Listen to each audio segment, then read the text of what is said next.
بنت كانت بتحب شاب، أهله معارضين عليه لأنه مفكرينه مثل الشباب اللي بتزلوا مشاعر البنات وبعدين بيرموهم.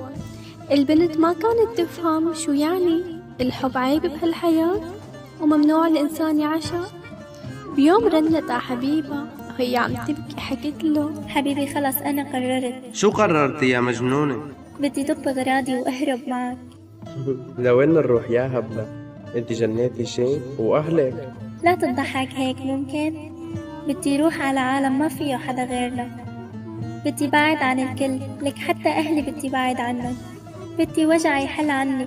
طولي بالك يا روحي، مو هيك الامور بتنحل. بدك تعتبرها تهديد على كيفك، إذا ما بتهرب معي اتركني تمام؟ لا يا روحي مو هيك، امسحي دموعك هلا وانا رح فكر بالموضوع ورد لك خبر.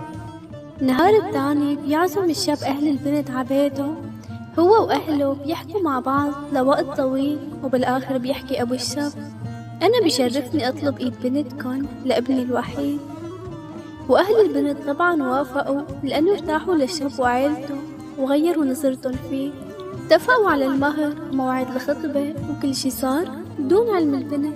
بعدها بكم يوم بيستلم راتبه الشاب وبروح على محل الألعاب وبيشتري دبدوب أحمر كبير مع وردة جورية، وبعدين بروح لعند بيت حبيبته.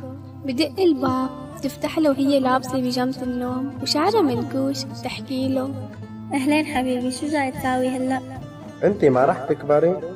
جيت لقلك لاني رح نكون سوا. عن جد عم تحكي؟ وأخيرا وافقت إنه نهرب سوا؟